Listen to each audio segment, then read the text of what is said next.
Good morning. We are representing Larnaca rural area.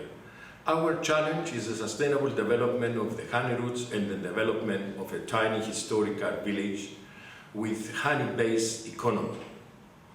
Our solution is a sensory nature bee trail, the only one in Europe.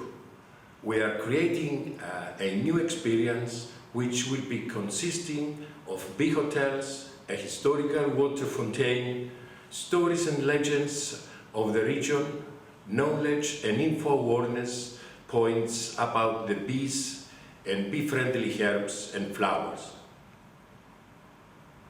The only sensory trail designed for families, schools and children with special needs in a deprived area with limited activities for children.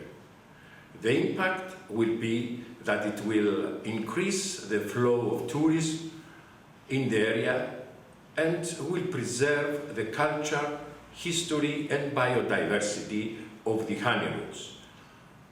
By integrating technology and solar energy in a historical site. Welcome to the magical world of bees.